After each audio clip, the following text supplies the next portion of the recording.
you have to be true to who you are. If, in my opinion, if you're gonna find peace and joy in this life, there's nothing wrong with making compromises for a greater goal later. The best strategists know that sometimes you sacrifice now for true victory later. Oprah talks about this with the Me Too movement. One lady said, it's easy for you to say this and to stand like this because you have everything that you need. But if I talk to my bosses like this or demanded this level of respect, I would be fired. And Oprah said, well, yeah, when I first started, I had to take it. When I was in my 20s, I just took it. And in my 30s, I took it a little less. And in my 40s, a little less. But I knew I was building and growing to the point where one day I would be able to say enough and corporations would buckle. So she was playing, a long-term strategy. And so I would just say you have to know what hills you're willing to die on today and what's important to you right now.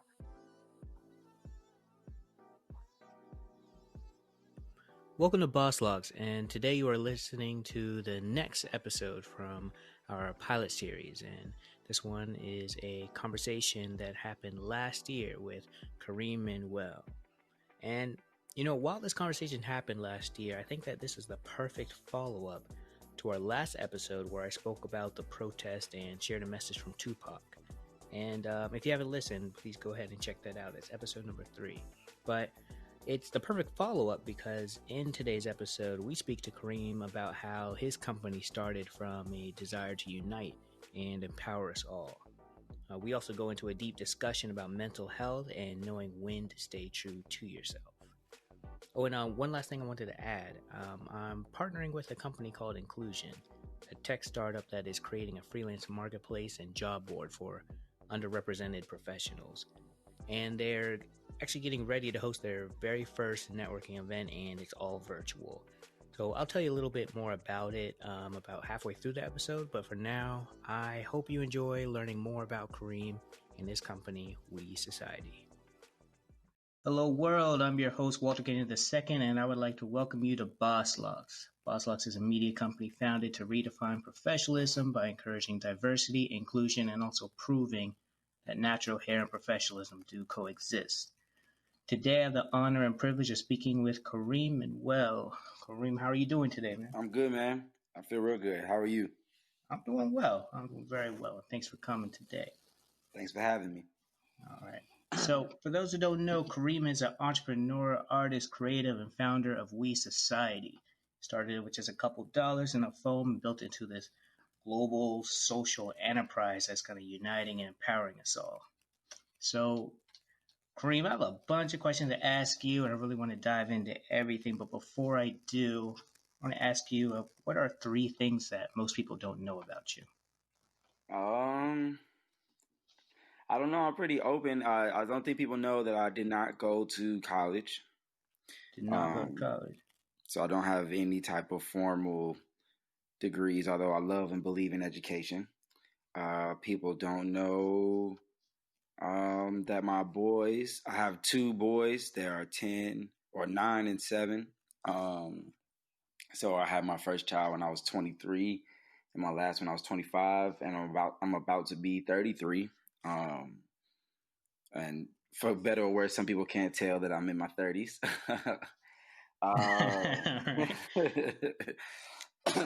Excuse me. And I did not start with any outside investments or help from families. This is all just trying to play the game and smart moves. I mean, since I've started, I've taken some, but when we started, I just started with $250, and I started it because, or it came as an offshoot of something I was trying to make to go with some music I was producing, and that's how this clothing brand social enterprise was born. Well, that's powerful. Those are definitely 3 things that I'll say I personally don't know about you. But yeah. That's great. So let's dive into each of them. Like what you said about you did not go to college, but you love education. Yes. So my first question with that is, was there a particular reason why you didn't go to college? Yeah, it was too expensive. That is I'll say I did go to college. I was blessed with a soccer scholarship, but one thing I always saw was people who maybe started off but weren't able to finish because it just got to too much, or Yep. like a lot of people just don't necessarily have access to that education. So that's that. I think that's like a universal thing. It's crazy. Like that's something that's stopping a lot of people from pursuing education. But for you, your love of education, do you still find ways to kind of teach yourself or classes to take? Like Oh, how do you go absolutely. about it? Yeah. So, with school, the issue was it cost too much, and then the amount of debt that I would have to finish, even with, some of the scholarships I got to some of the schools that I could have gone to.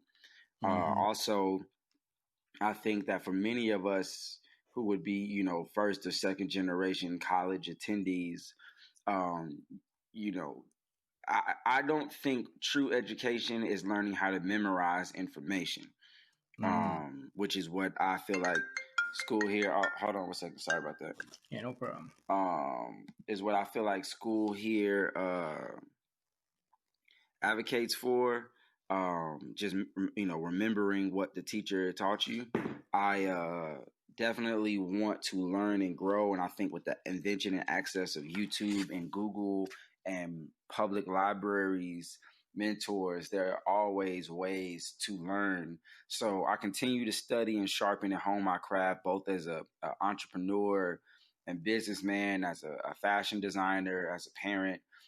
There are just so many resources and tools out there for me to um, actually learn things I'm interested in and deeply passionate about, as well as things I just need to learn because I need to get better at them. In terms of, like, right now, I'm learning and growing in my ability to keep my books and accounting, and how to pick the right ones, learning about trust law.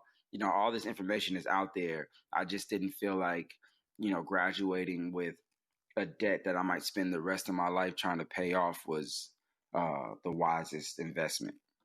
Mm-hmm. Not to attack anybody that did go to school. Um, Again, everybody's on their path. I think it's important to do what makes you feel powerful, what makes you feel safe, what makes you feel comfortable to move and react in this life. And so there are people who thrive after going to school. It just wasn't for me. Right.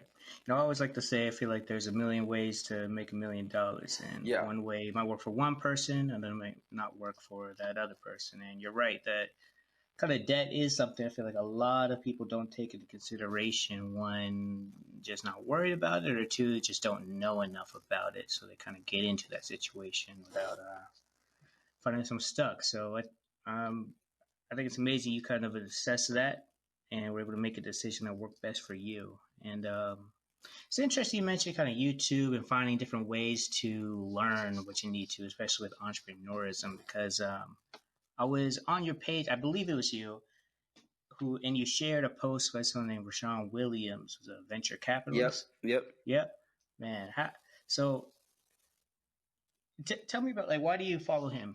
So I'm a member of an organization called the Gathering Spot here in Atlanta, and it's been incredible. It's a bunch of just progressive thinkers, entrepreneurs, career-minded folks.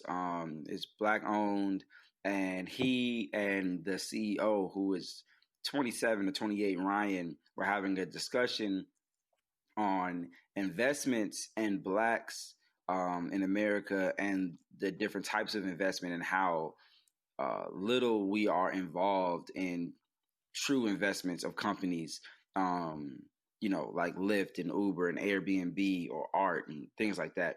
And so I started following him because he helps a lot of athletes and entertainers who, find their way into potentially generationally transforming wealth, but then have no idea what to do with it because nobody's ever shown them or taught them. And again, going back to how am I educated, is listening to people like him who are extremely educated, who have helped. He's worked with Nas, who, if you've watched Nas's investments and things like Ring and some of his television investments and things like that, have been doing extremely well. He works with a lot of people, and he gives all of this really, really powerful information for free right on his Instagram. Um, you know, and so I follow him because I try to curate my life to things and people that invest in myself and in my dreams and in my vision, that help make me sharper and help make me better, or help inspire me to keep going and keep the fight going. And he's one of those people that do all three. Man, that's an endorsement. That is an endorsement. I will say also his Instagram page, like I jumped on it because he shared a post that meant about mentorship and kind of checking in. But I went into his page and ended up spending like 15 minutes just going through, like taking notes basically. And you're right, it's a prime example of resources out there, education that you might not even get in college, just learning how to go about conducting yourself, personal investments and business investments as well. That's so. And the gathering spot, I know that's actually very big in Atlanta. It's a Black-owned co-working space. How did you get into that? I just found out about it on I think Instagram. I honestly don't remember. You know, the TK, who is the chief operating officer, I believe, and co-founder of the Gathering Spot, heard about me and started reaching out to me on IG and was like, "Man, you got to sign up. You got to be a member like for a year. And if you sign up before you're 30, there's you get like a half off basically." But I just wasn't financially in a place to be able to do it before then, so I signed up after my 30th birthday.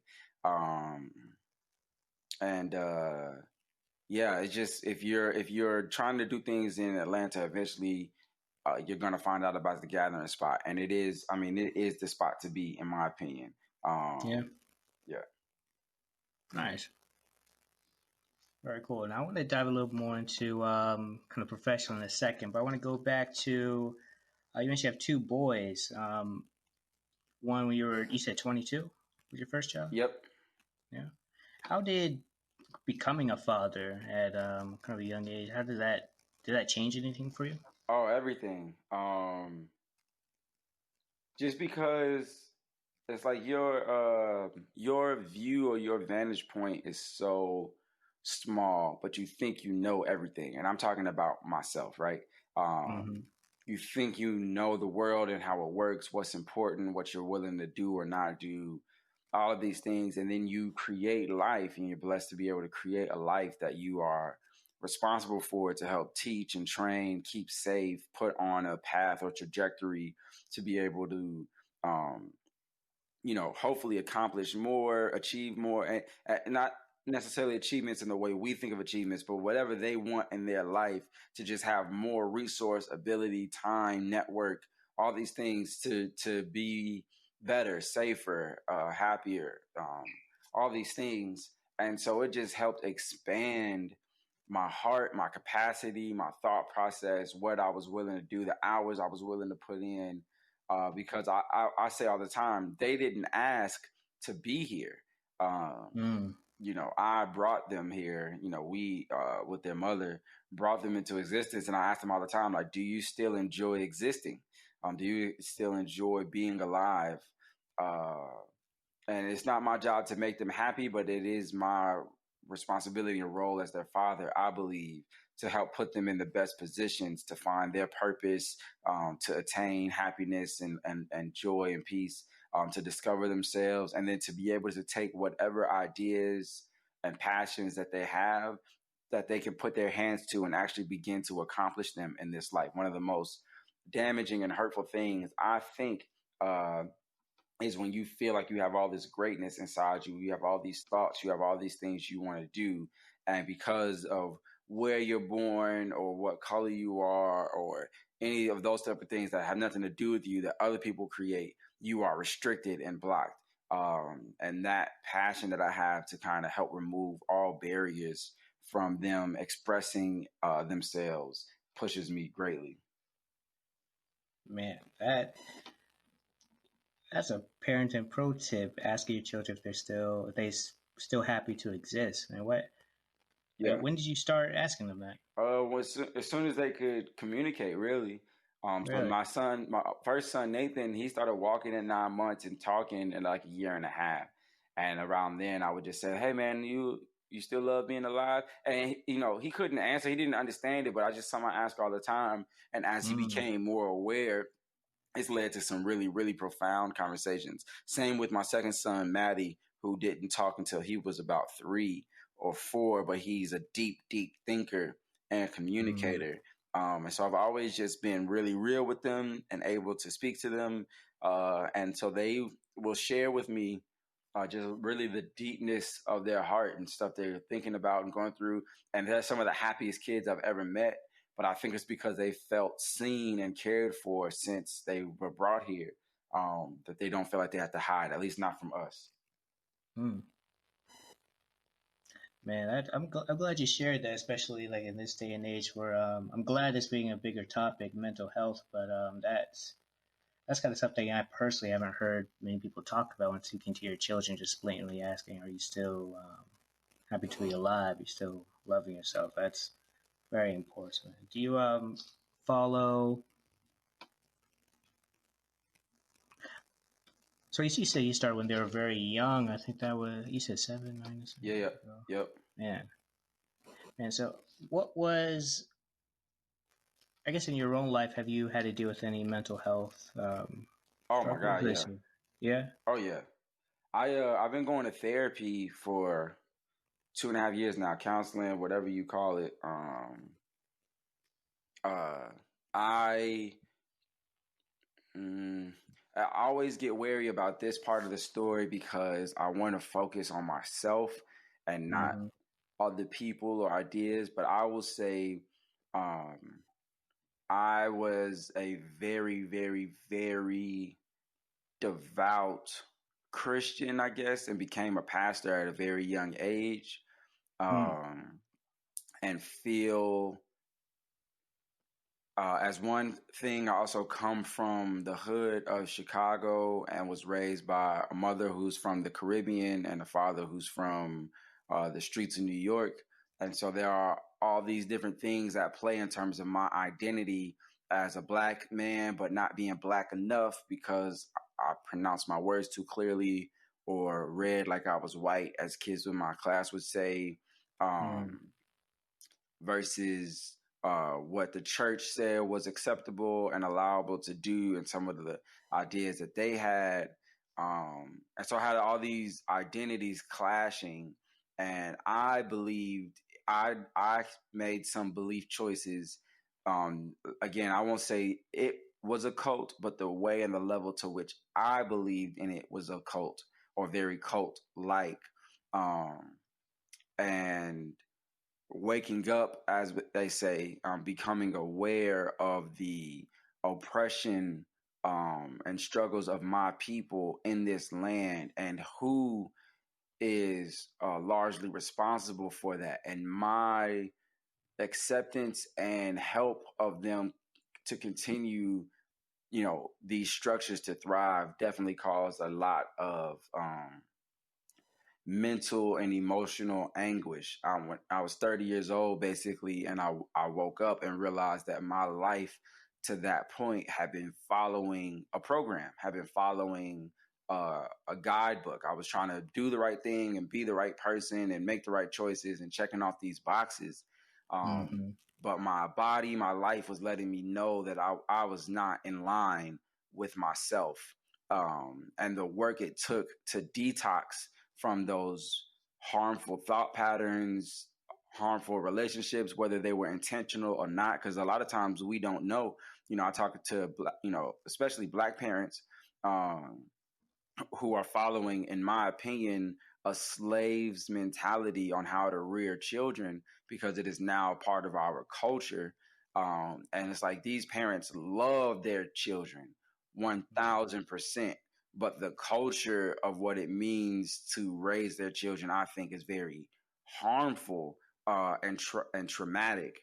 And so I've been going to therapy just to deal with all those type of things, like basically creating a new culture that honors and affirms and celebrates my African heritage or being black in America, but rejects the toxicity and the trauma of black life in this country, which comes with a lot of separation and people thinking you think you're better than them, or I mean, a lot of different things. And so all that to say, yes, I've been going to therapy for a while. I've seen tremendous growth and changes in my own personal happiness and peace, but it has not been without tremendous sacrifice and a lot of hard work. Man, that's very powerful. I think I know personally I've been considering therapy just because I think of it as any chance for personal development. I'm going to consider, because I always want to be kind of the next step better than who I am today. Yep. Well, that's very. I want to applaud you on kind of acknowledging or that you may need to try it out in your own life, because I think everything you just mentioned, that's kind of a daily struggle for a lot of people, and it does become just adding the stress on top of stress and all these things to consider. Really adds to that mental weight that could just really keep you down. So what was there kind of like a breaking point that led you to therapy, or how did you? Yeah, man. Like, what made you take that step? I'm trying to remember back. I guess I'll say I'm the oldest of three. I've been, riding the bus home from elementary school with my sisters and having to make sure they did their homework and, get ready for bed and stuff since about 5th or 6th grade. I honestly just felt, what is the best way I can say this? I felt like I had reached the end of myself, right? That the lenses I saw life through, the way I saw the world, I had reached the cap of what that could be. But I felt like inside I was much more capable than I was currently existing. And for some people, they find God, and God helps them get to the next level. And some people find the love of their life or whatever it is. I had all those things technically and was like, this can't be it for me. It isn't about anybody else. It's Kareem and who I am and what I want. And also seeing the negative outcomes of the thought patterns that I had. I say it like, if I'm trying to grow an apple tree, but every time it's harvest, green beans are growing, I can't just keep screaming at the ground and being like, oh, why are you doing this? It's like, I'm planting the wrong thing. I'm doing something wrong. And that's how I felt in my life, that I kept hoping for one thing and investing for one outcome, and then other outcomes happen, and they were consistently not what I wanted. And I said, what can I do? How can I change this outcome? And I realized that the only answer really was me. I had to be different. I had to be healthy, that the toxic situations I found myself in were a reflection and an indication of where I was, not anybody else. And so if I wanted better in this life, I had to be better. I was 250 pounds. I have struggled with my weight for the last 11 years. I was always a really, really skinny kid, pretty athletic. I played soccer in high school, but after high school, I got married, started, taking on life and blah, blah. And I just kept ballooning, even though I was eating what everybody said was a healthy and balanced diet. I developed pre-diabetes, high blood pressure, high cholesterol. I was taking, between 5 and 7 medications every day. And the doctors wanted to give me a shot every week for the rest of my life to deal with my severe allergies that I had developed. Never had allergies in my life. And then all of a sudden I'm allergic to outside. And I found somebody named Dr. Sebi who talked about how blacks and people of African descent should eat.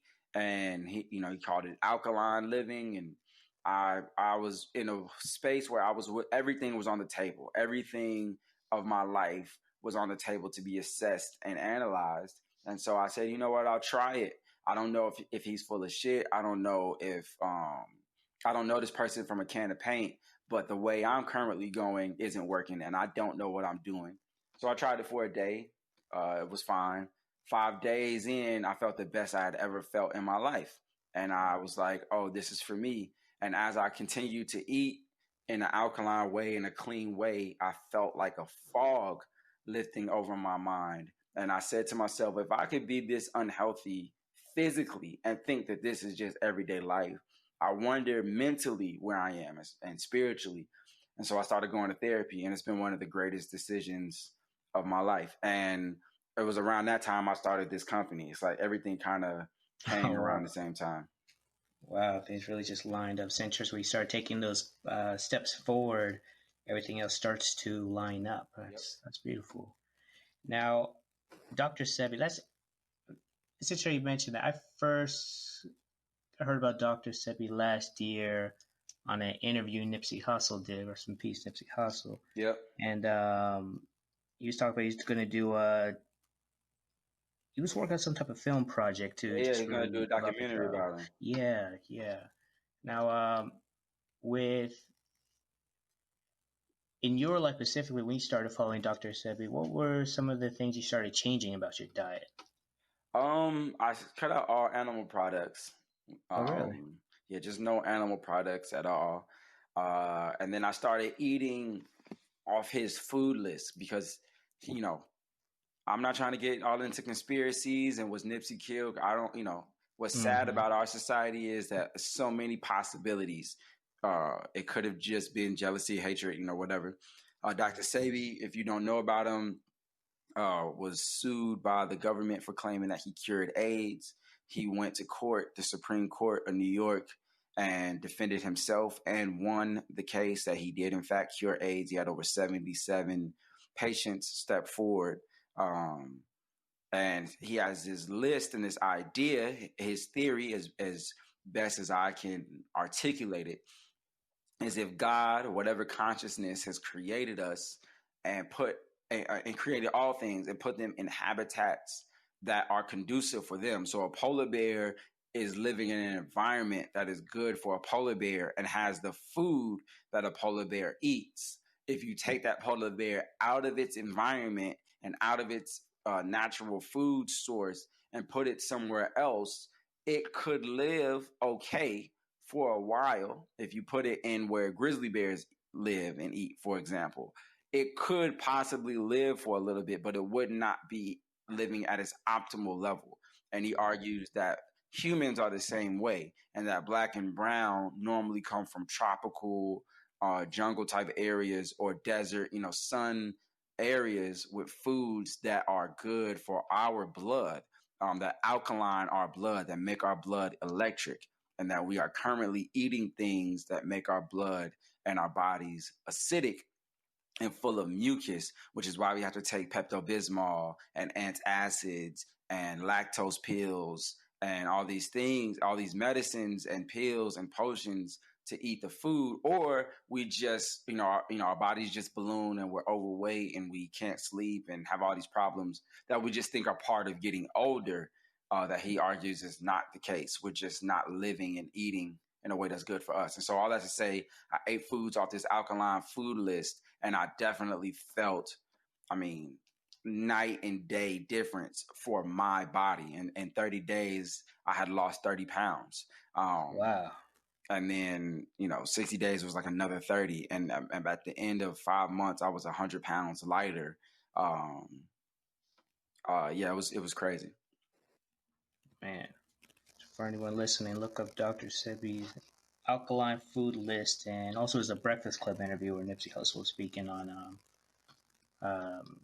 the documentary on Dr. Sebi. Yep. Man, so I have to circle back to kind of I like what you put, like bringing up like the polar bear is in the right environment, has the food he needs, but we need to kind of get the food that's right for our environment. That's interesting. It's going to be a new personal project of mine. Oh yeah. Now, yeah, man. Now, another question I want to ask you. Speaking of Nipsey Hussle and just music in general, I may be wrong, but were you a artist? I was. I released 2 solo albums and 2 group albums in my time. and got to tour and do a lot of cool things. And yeah, I had a really good time as an artist. I still say I am an artist. I'm the soul of an artist. My art is just changed from music to clothes at the moment. That's true. I feel like once you're an artist, you never really stop being an artist. Just what you create may be a little different. Yep. All right. So, was Citizen Collective, was that your group? It was one of my groups. Yeah. One of the groups. Man, that's really cool. I started to listen to a few tracks. That was really dope, and it's interesting. Like, when were you heavier into music? I say my last solo album came out in 2012 or 2013, and my last group project I think was 2014. And like I said, when I did the We Society, or when I came up with the We shirt, I was working on a project I was hoping to release in like 2016. I thought it was gonna be like my comeback project. And then when I made the shirt and saw just how powerful it was, and when I started writing out like what I wanted to do with it and what I hoped would become of it, it took over as a life of its own and became what I was doing. And I haven't really made any music since then. Wow. So We Society originally was just a shirt kind of to help promote the music? Yeah, I had a song I wrote called Power. Power. And like the hook was like, everybody out here looking for the power. They'll want to hear you. They'll kill you for the power. And I get to the second part of the hook. It's like, but look at right here. Who got the power? We got the power. And I just kept saying like, we got the power. And the shirt was supposed to tie into that. Like we are the ones we're waiting for. We are the answer. And that message is still ringing, but it's being expressed in a different mode or a different way. That's awesome. That's really cool. I feel like I hear a lot of stories of founders of these great companies where it maybe wasn't necessarily the original mission, but it kind of came into that, evolved into something bigger than they originally planned. That's really cool. And you know what? I think I saw a video where you posted up and basically said you had put the clothes online and went to check to see how much you had sold, not really having any clue or any idea, and he found out that you had actually sold out of everything. Yeah. Congratulations on that. That's a really big achievement. But also, was that kind of the turning point where you realized, like, okay, I need to like really dive into this? No, it was. I knew I had decided that almost right away. Oh, really? Oh yeah. When I saw the shirt and I produced the shirt, like I had one in my hand, I knew again, because it wasn't just the shirt; it was what I was thinking, what I was writing, the energy, the passion. Like I said, I had felt so disconnected from myself and following all these other people's ideas. I've been reading about Malcolm X a lot during his transition when he left the Nation of Islam. And somebody tried to challenge him, and he said, before I was sharing ideas that came from the Honorable Elijah Muhammad, everything he said and he wanted, now I'm thinking with my own mind, sir. And that's what it felt like for me. And so when I saw it, when I'm writing down these ideas of what it can be, I built the website myself, and everything kind of was just like flowing naturally, like just out of me. I said, oh no, I make clothes now, and this is what it's going to do. And I just knew if I could and I said every day I'm going to do what I can to move this company and this idea forward. Every single day I'm going to push this ahead. And so yeah, that's where I'm at. That's dope, man. So let me get this straight. You made the shirt, you designed the shirt. Did you make the shirt yourself as well? I mean, kind of. I had to pay a company to do it, but yeah. Wow. Did the website, did it all. It's really self-started. It's impressive. So how has We Society kind of changed your life from that conception when you first held that shirt and realized you had something to kind of this point where we're speaking now? Well, I mean, things happen along the way. Like, the first month we did 5, and then the next month we did 5, and moving along. Did 5 what? You said 5 shirts. 5 shirt. All right. Yeah. So the first year, 2017, I only sold the one black we shirt. And people said I need to offer more colors or I need to, do this. And I said no, because I wanted to learn everything I could about this shirt and making it for the cost and all the stuff about the business, how to ship it, how to get the best shipping rates. It was like I'm learning every aspect of the business. How do I package it? How do I get it to the customer? How fast can I get it and affordable? How many shirts do I need to make so I can buy the shirts for cheaper? Make more margin on my profits. Just learning how can I make the website more customer friendly and user friendly before I start offering more aspects. And I'm kind of just plugging along and chugging along, and then I get a email, and a college wants to buy like 300 t-shirts. And so then I had to find a company that could make 300 t-shirts in the right time and help me ship them out. Because at the time I was doing all the fulfillment. And when it was only, 20 to 50 in a month or something, that was fine. But 300 for one order was a lot. And so I've been learning and growing every step of the way. And now we offer more products than just those tees, make jackets and shorts and having to create things early.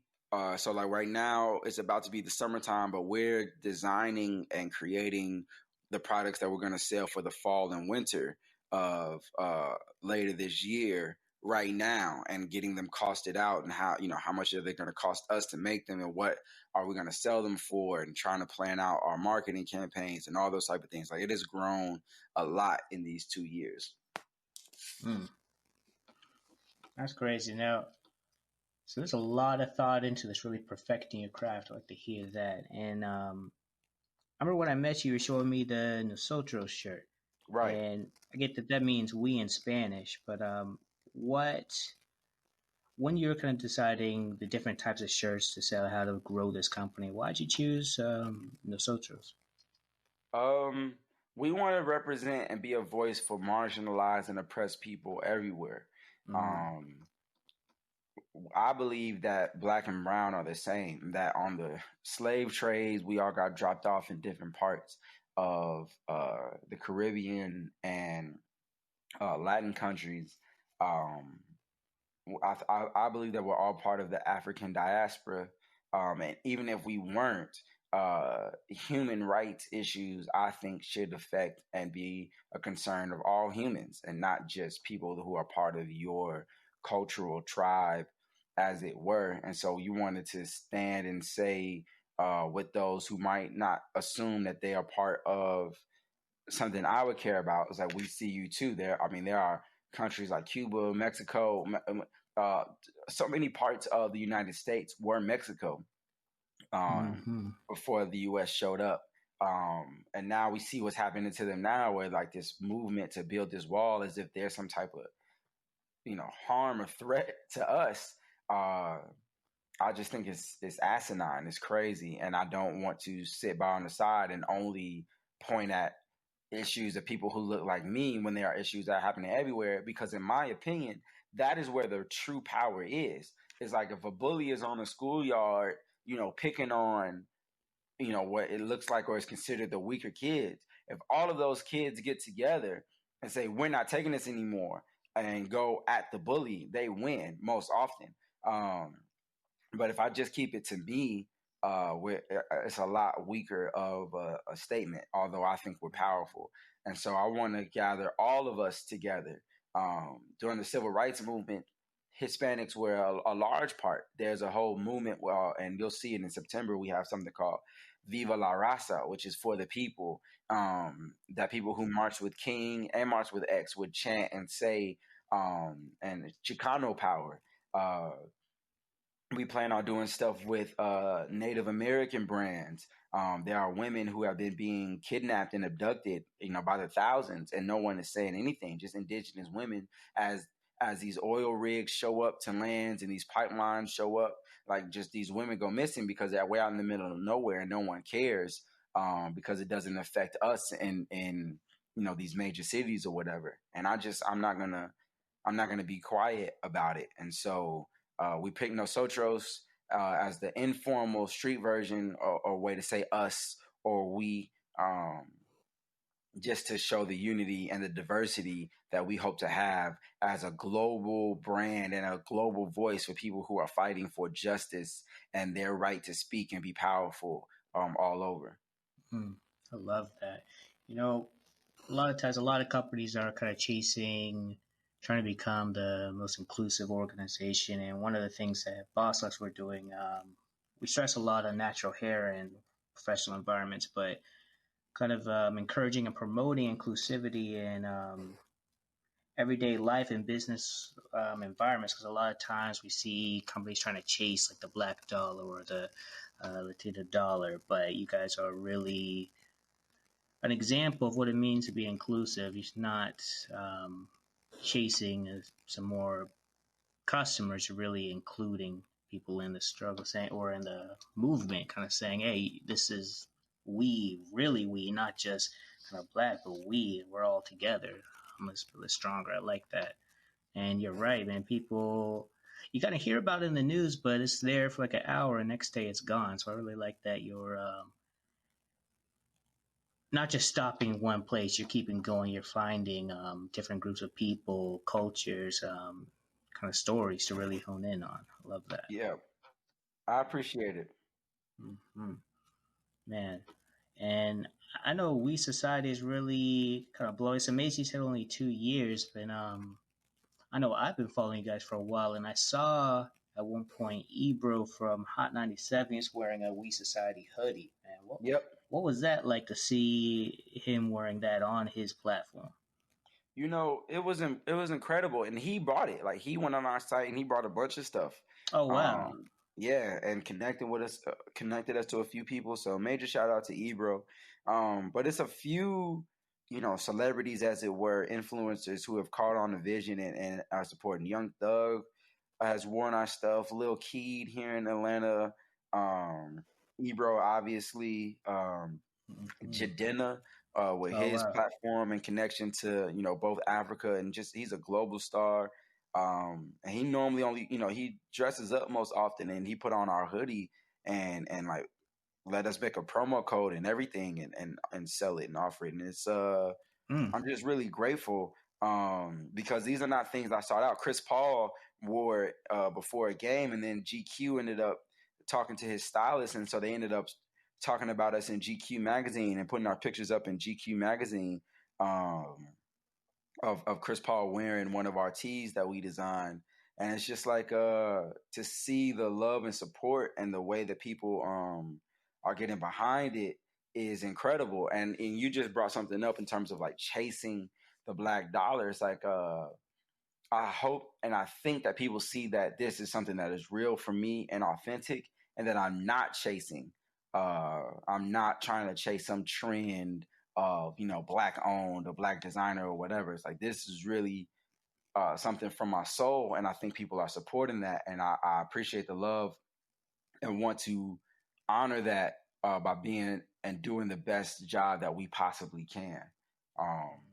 So yeah, that was nuts. And he was doing an interview with Killer Mike, who's a legend here in Atlanta and a legend to me and a hero I look up to. So just hearing what they were talking about and seeing him wear my hoodie while he did it was great. I loved it. Yeah, I was thinking when I saw that, like, yeah, Killer Mike's probably the best time to wear that is when he's on the show. That is great.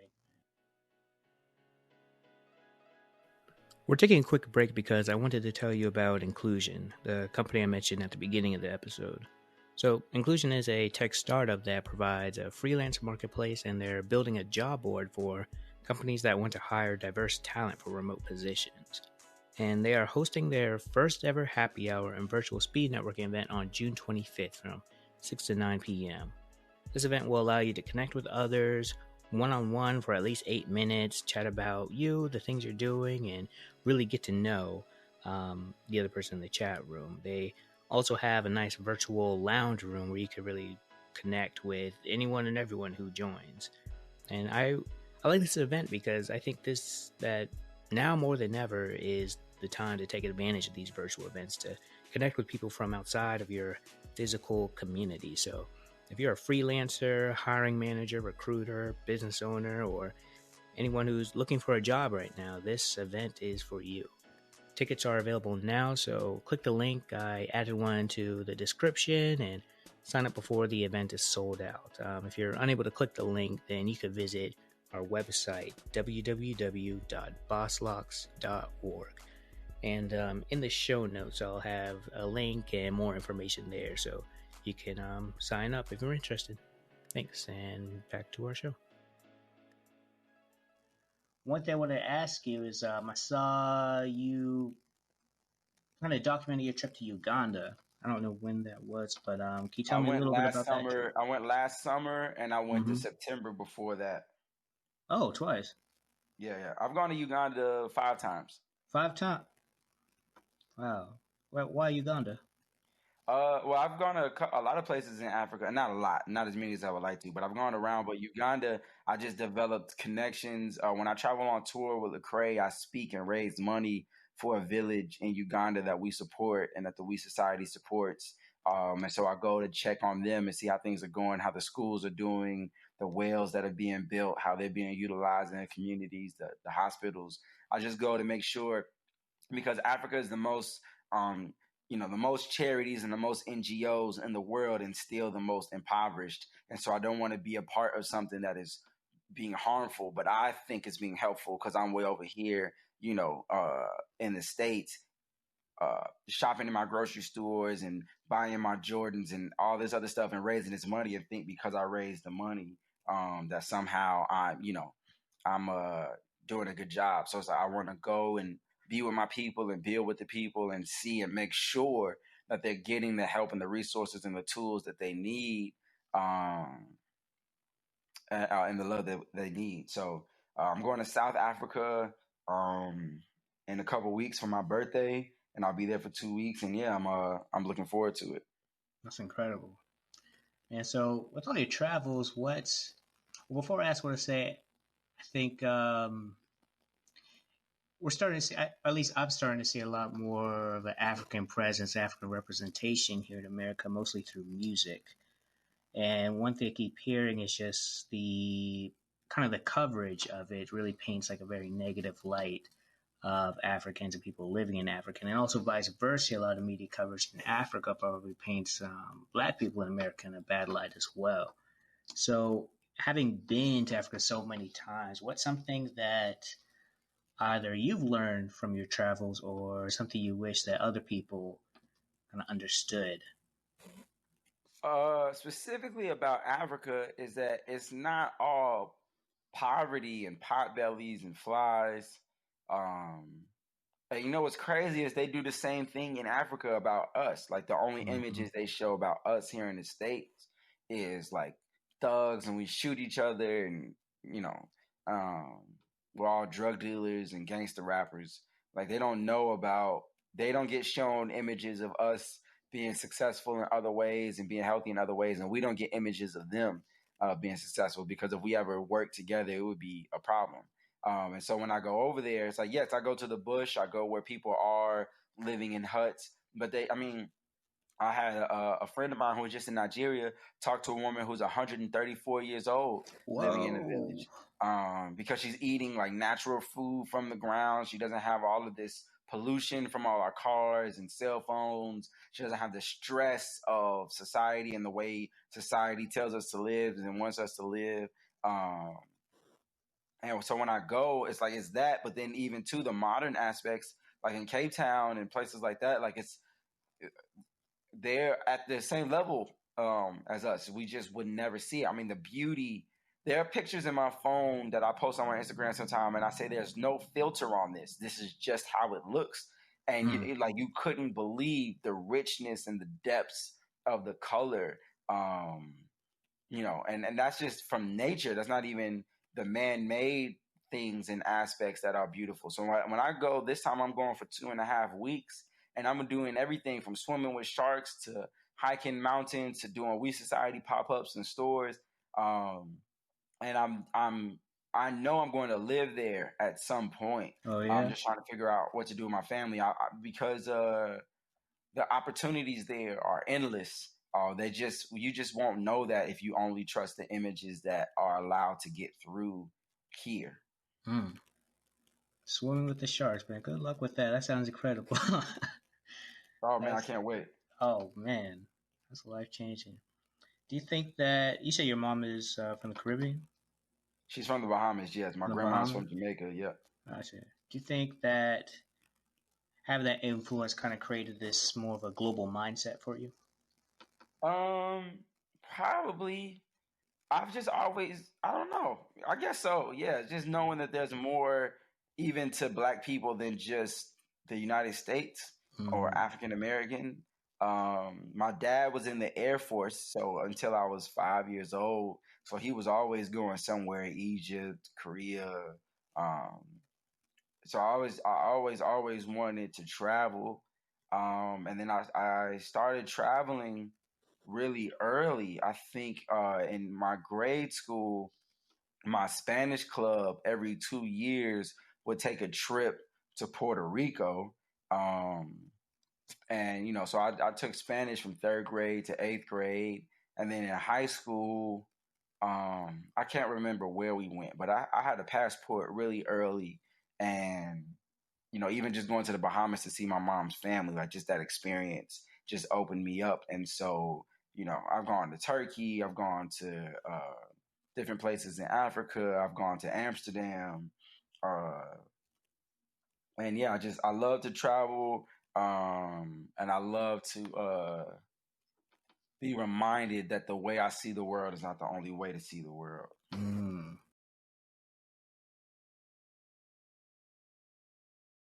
Kind of like your perspective is kind of just your perspective, but there's Yeah, others involved as that's it. well. That's why even when I talk about being vegan, like I think it's the best for black bodies, but Mm-hmm. people have to find what works for them. 1 plus 3 is 4. 2 plus 2 is 4. Um, Multiple you ways to know, get four. yeah, That's crazy. I use math like that a lot as well. Like really, there's multiple ways to get to the same goal. It's not just the one route, man. it Man. isn't, which is why we is so important because it opens it up to multiple ideas.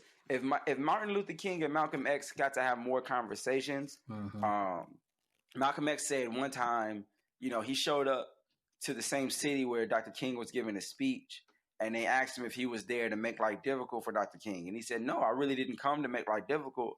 I came to help. If whites saw the alternative being Malcolm X, then maybe they'll listen to him.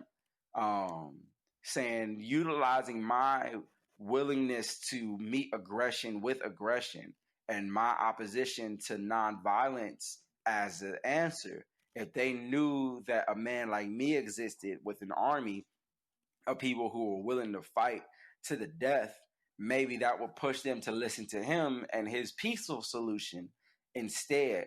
And I think that that's a genius idea. I think just like in sports, especially team sports, um, that if everybody tries to be the point guard, we lose. But if everybody plays their role and uses their strengths to their ability, to the best of their abilities, for the benefit of the team at large, we are much more successful. So if you love basketball, but you can't play, but you can be the coach because you understand basketball at a deep level, then like you be the coach. And if you're 7 feet tall and can jump out the gym, it's like we need you to be center. You know, then that means the way things look, your expression of your love of the game is going to look different than my day-to-day expression. But combined together and used and utilized together, we become an unstoppable team. And so I just don't want to fight or have the time to fight with people who see things differently, because we need people to see things differently and to share the difference of opinion, because we're sharper together if we can figure out a way to harness it and use it to work together. Nice, man. Speaking of together, I understand you started We Society kind of on your own, and without investors too, which is impressive. I think a lot of times we always think like, oh, I need this dollar figure before I can start. I need to just do this first, but you really could just start. But more so speak on togetherness. How much have you relied or sought out assistance from like a collaboration standpoint? I'm big on collaboration, but dealing with the like, I need this much to start. Or I don't believe in, once I get X, I can go. That's me. I have friends who have waited for a certain time and they built and saved up and it worked fine for them. But I think that a lot of us use not being in a certain place as a excuse to stay. It's a lot easier to watch the infomercial about P90X than it is to get it and actually start working out, right? To just dream of looking the way you want and doing what you want as opposed to actually putting in the work. Because if you try and you fail, then it really is your fault. And we don't want that. We would rather be able to say it's the system, it's the man, it's my parents, it's my school, it's my spouse, it's I didn't have enough, I didn't have this or that or whatever. And it's like none of that is actually true. You have to know that mistakes are going to be part of it. Failure is going to be part of it. You start where you start, but you have everything you need and just be committed to go every day. And in terms of collaboration, we love to collaborate. I believe in collaborating. I don't collaborate with everybody just because of timing and trying to not dilute the brand. Supreme right now is like on everything, but they built their platform first. And so I know more collaborations will be coming, but right now we're very protective of our brand and what that would look like. But and so we want to help as many people and be helped and partner with as many brands as we can. We just want to do it in a safe and healthy way for our organization to have a real shot at being sustainable and lasting a long time. Nice. So now I want to pivot a little bit. Kind of start with the question based on professionalism, because kind of what we're striving for is to redefine professionalism, professional standards. We to kind of speak more. Our mission is like BossLocks started out as a way to shine a light on people who are doing great things, professional settings, especially people with locks.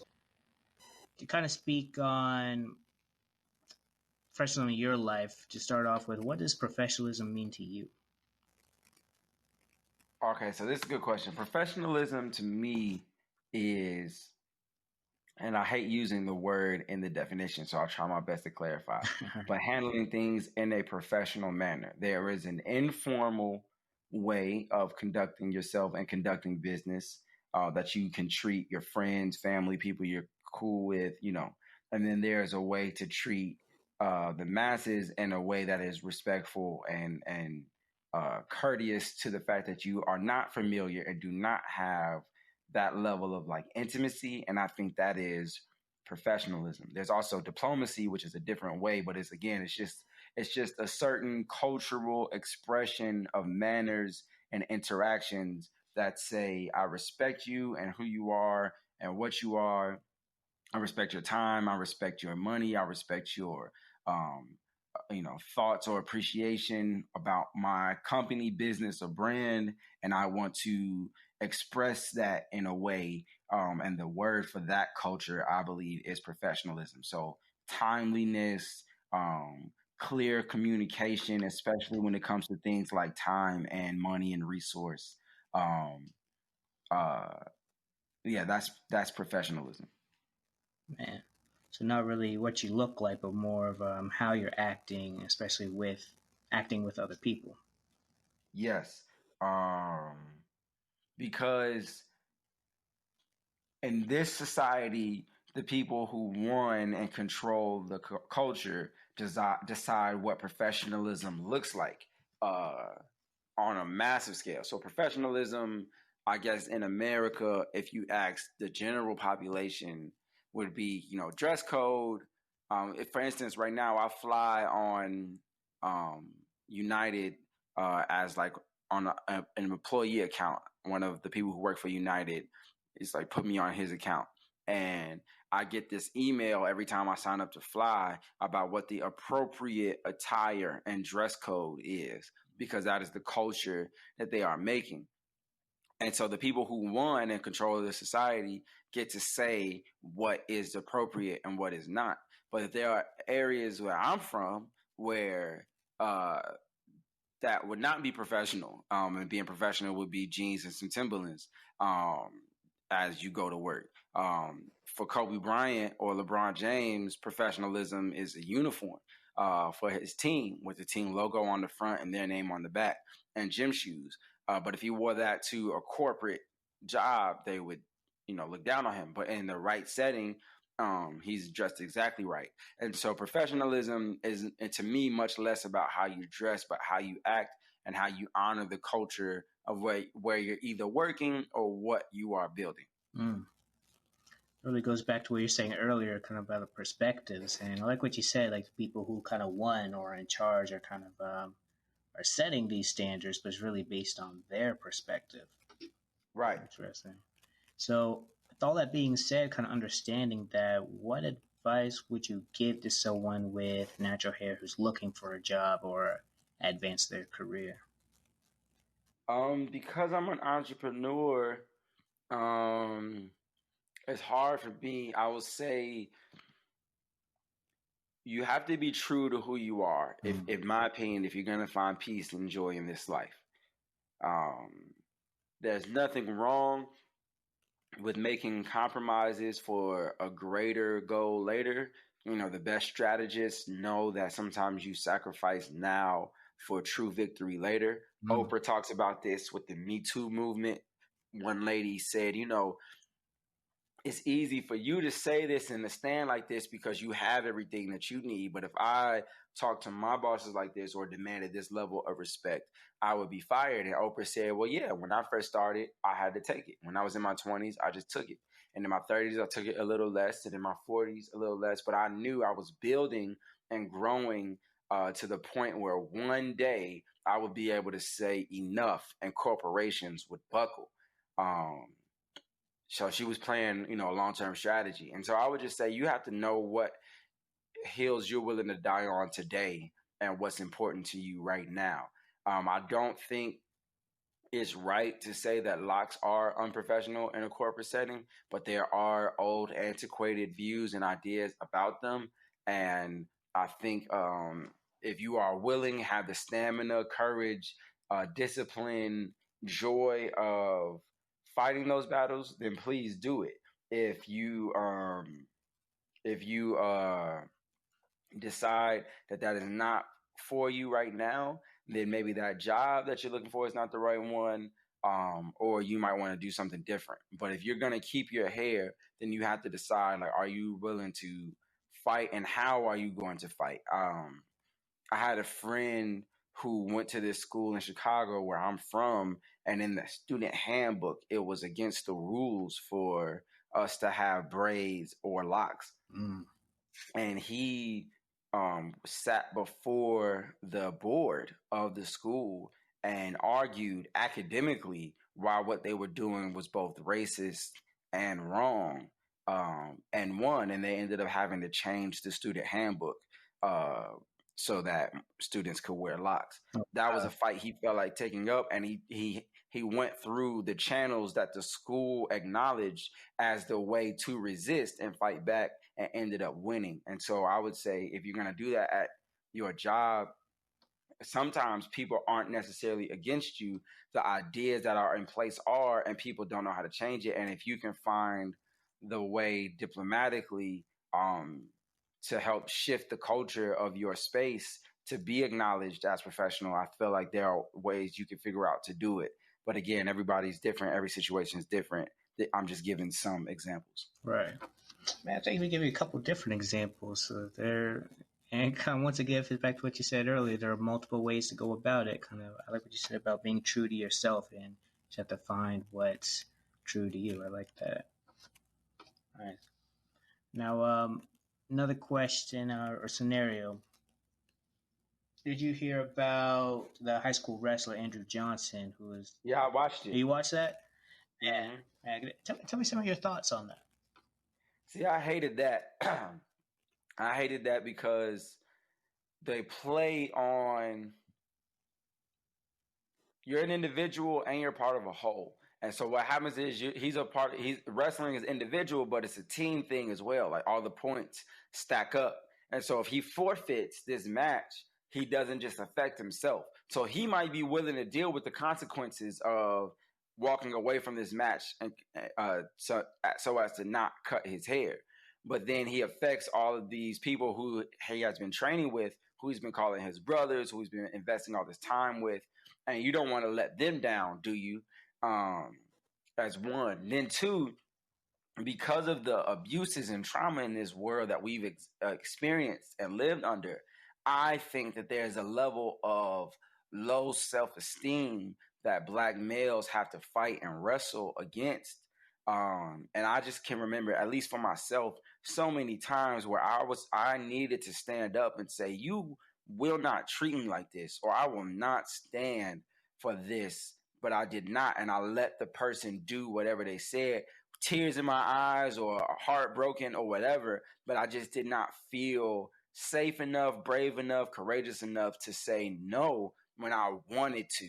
And I look back on some of those moments with shame sometimes, or grief. I don't walk around in shame, but I just think about, like, man, how low was I? How scared was I to not just say no? Like, hell no, you're not doing this. And so it's so many things that have to be happening in his head and in his heart, on top of him trying to figure out how to win this match. You know, and it just was completely foul and wrong, and an example of white being right. So these are the rules and the way that these people are interpreting the rules, even though he had been wrestling for some time. And then like, we're going to deal with this right now. And it's like, it doesn't give him any type of competitive advantage. It literally is no reason for this rule to exist except for the fact that you don't like it. And you get to exert your power. And it was one of the most disgusting things I have ever seen. You know, it's like we would never ask a Jewish person to remove his yarmulke. Because of the respect that we have. It's like even the term anti-Semitic as an idea of like saying or believing or expressing anything negative against Jewish people. There is no term of that for African Americans. There's nothing. I've never thought about that. You're absolutely right. Yeah, there's no term at all. And so they could just say, like, man, you got to cut your hair right now. And I feel like, man, his coach should have stepped in, his parents, his teacher, himself. But all of us are conditioned to, you know, kind of watch as trauma happens to us and then cry about it later. And that's not shots at them. I have no idea what they were feeling or what they were thinking. Again, there's so many things he's having to consider. This is how I felt viewing it, is that if we were in a healthy space, somebody would have stepped up and said no. You know, the team would have had his back and said, we'll all lose then. Y'all are not going to treat him like this. But everybody felt like he had to take it for the sake of the match. And it bothered me deeply. Have you ever been faced with kind of an ultimatum like that regarding your hair? Oh, yeah. The same school I was talking about that my friend Micah went to, Moody, is a Bible school in Chicago. I was trying to go the year before, and the handbook said I couldn't have locks or braids, and I had locks at the time. And, you know, it was like, cut your hair so you can go here. And again, I'm devout. This is like what I want to do with my life. And I thought about it, and I was just like, no, I'm not cutting my hair so I can go to this school. I'm just not going to do it. I found some level of respect then, and I didn't feel like I needed to fight with the school to prove some point. I just was like, no, thank you. I'll do something else then. I ended up eventually cutting my hair because the church was on me so hard. So I cut my hair in 2008. So this is the second time I'm growing locks. But yeah, I've been faced with an ultimatum like that twice. One time I stood and loved myself, and the other time I decided to love something else more than I love myself. And that was not the right decision. Oh, no?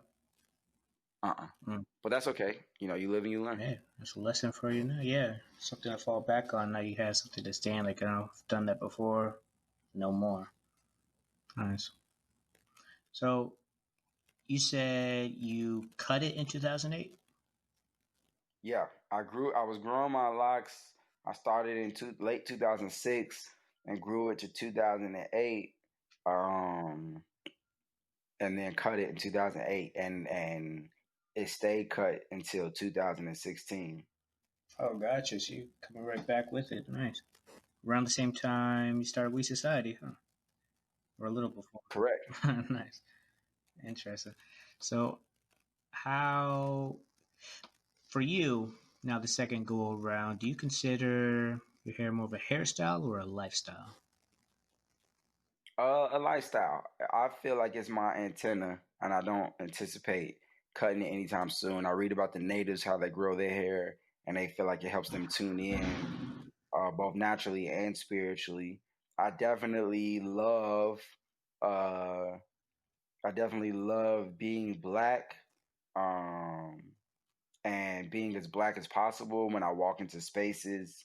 And because of my ability to code switch, because of my ability, my proximity to white culture, or dominant culture, being able to speak the language, but walking in with a name like Kareem with a shaved head and locks on top, and a company that is black led, but about everybody, and then making them have to, alter themselves to accommodate, me in a space that I feel comfortable, as opposed to me being the one continually trying to bend and fit in to that space. I'm in a welcoming space. I'm not about making people feel uncomfortable, but I'm just saying I'm going to be myself. And if you can thrive and live within that space of me being myself, then we can work. And if not, then this is not for you. And, you need to go find somebody else, and that's fine. Mm-hmm. Have you noticed? I think sometimes it's kind of the same reaction, but have you noticed a difference between how people perceive you as a black man versus perceiving you as a black man with locks? Say the question again. Like, have you noticed how people kind of perceive you? Like like if you're talking to someone on the phone versus when they first meet you, and like, oh shoot, it's a black guy. But then, is there a difference between that reaction towards you being black or your hair? I don't know. Mm-hmm. I have not. I try not to think about those things. I'm not saying I do it great, but I try not to pay attention to if somebody is treating me differently. I'm trying to figure out a way to say it. When I go into a space, any space, and I think, oh, they're going to think this about me for whatever reason, because I'm short, because I'm black, because I have locks, because I don't have money, or because I do, because I'm not married, or whatever it is. I believe that I'm going to manifest whatever I think about. And so I try to spend most of my time thinking about what I'm trying to do and what I'm trying to build, and caring less about people's responses or reaction to it. And whoever's supposed to be with me over time, time will tell.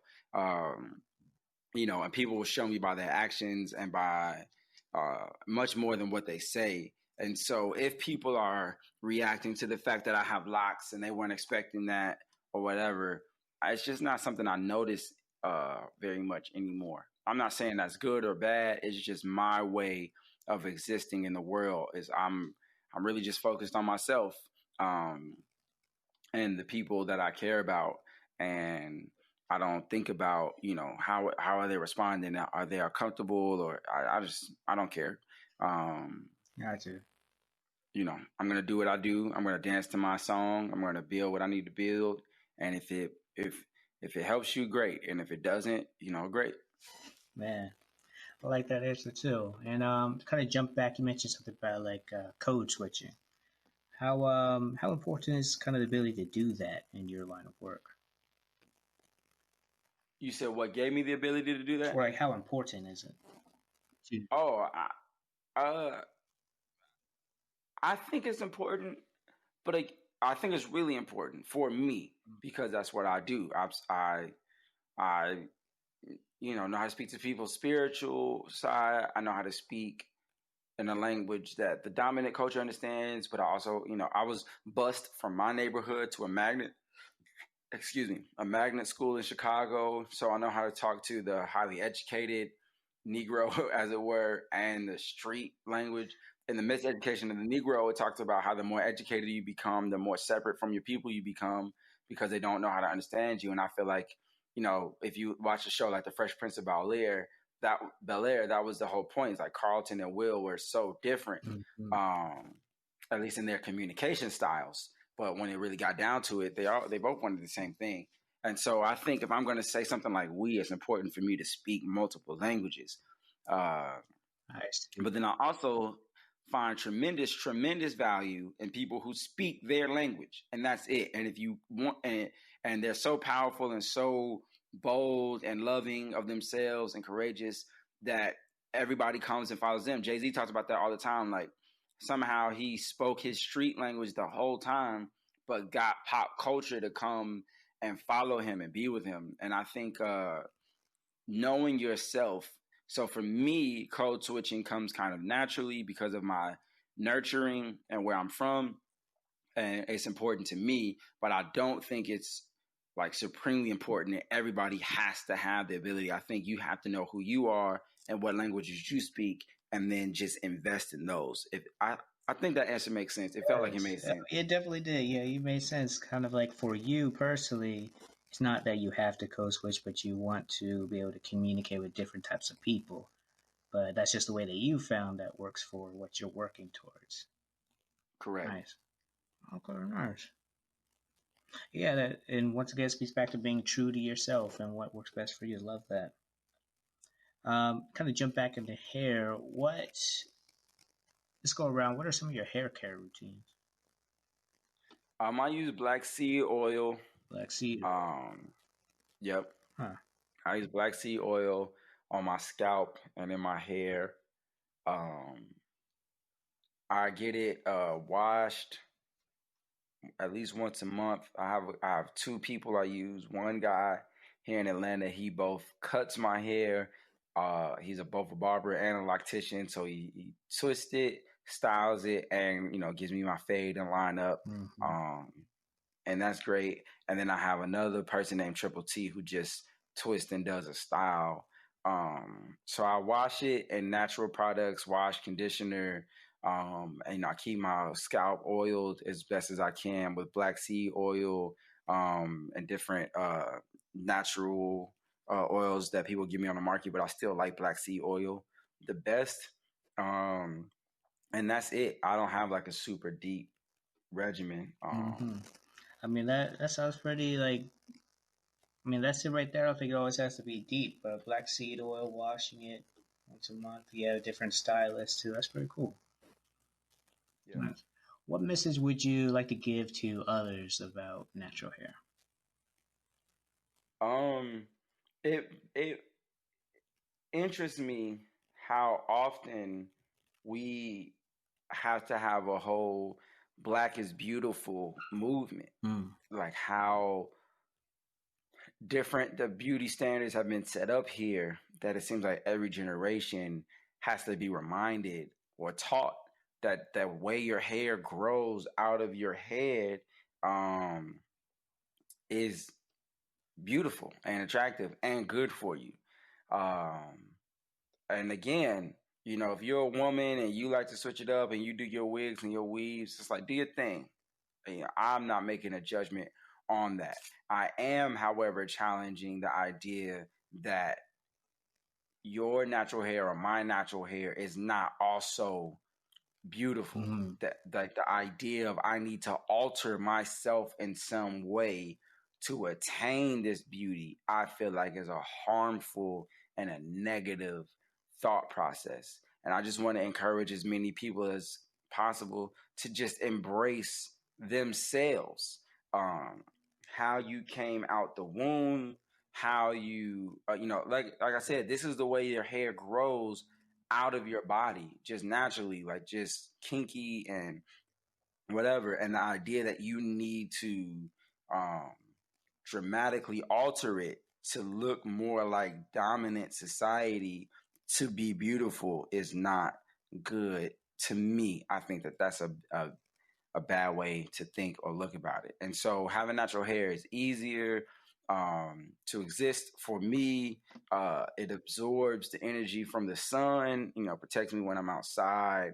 Uh, I feel good. I'm not in a chair every week and a half, 2 weeks, cutting it all off. Like I said, I feel like it's my antenna. It helps me tune in. I love it. Nice. Man, thank you for sharing, and thanks for coming today. Actually, a couple questions. I missed something a little earlier. So I saw for We Society, you guys just launched a podcast. Yes. And so what I think is interesting, and why I'm glad I have you on today, is just because that's not something you generally see with whether it's clothing companies, just companies in general, kind of branching off into different sections. So what led you to starting a podcast? I just think communication is important, and there are more people out there like me who are constantly looking for inspiration, who are taking matters into their own hands, their life into their own hands, trying to be a benefit and asset to society and to themselves and to their families. And I wanted to use my connections, as I run into people who are on that wave, to give a platform to just share what being the one looks like, because again, it's different for different people, even though some of the themes are going to be the same. And I just thought a podcast was a great way to organize and express those ideas and to get people around a common theme or cause, who are going to share different stories and different obstacles and different things they've overcome, but all, and the library is all in the same place. Mm-hmm. I think you made a wise decision. I feel like podcasts, they're not new, but they're gaining a whole new type of wave and energy. I think it is something that's kind of timeless as well. It was kind of great. I agree. Great to start in that. And another question, you mentioned Lecrae earlier, and it just dawned on me that you probably talked about the artist Lecrae. Yeah. How did that relationship begin for you or come about? Well, he was on both of my albums. He's been a friend of mine for about 11 years. He knew me before I was married. He knew me after I was married. We've just known each other for a while. And so even with all my changes and ideas and development, like, we're still friends, and he's been a good mentor and somebody who's helped encourage me when I was down, and I hope I do the same for him. That's incredible. I've heard nothing but good things about Lecrae, and it's interesting that he's been able to kind of keep. I feel like with music, especially when it comes to Christian rap, it must be hard to kind of stay, or I would think it'd be hard to stay true to your style of music. But then I start to see, like, he just kind of popped off, and his album was very big. Then Chance the Rapper came out with his coloring book. A lot more artists are gravitating more towards faith and everything. Yep. Yeah. Very cool. So it was back to We Society. What's next for you and We Society? Right now I'm just trying to get to a place where we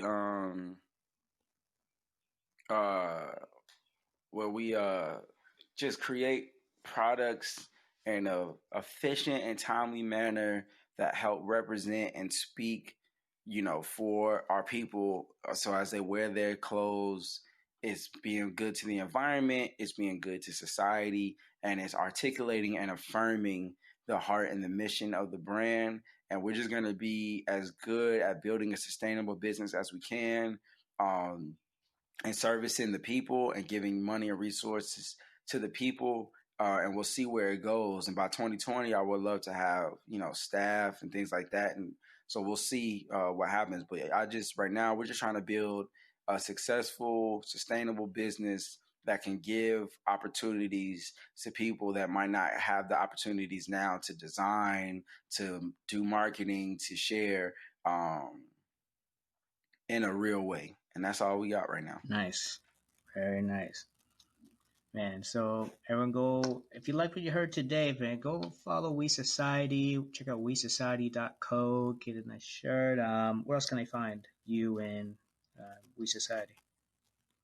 Yeah, WeSociety.co on the website, also on Instagram are the two best places to check us out. WeSociety.co, at WeSociety.co on IG, and at WeSociety_co on Twitter. Nice. And how about the podcast? Check out the podcast. Put in We Society in the podcast or Kareem Manuel, and we'll come right up. Also, it's in the link in our bio on IG. And yeah, please check that out. Like, comment, subscribe. We hope you guys love it.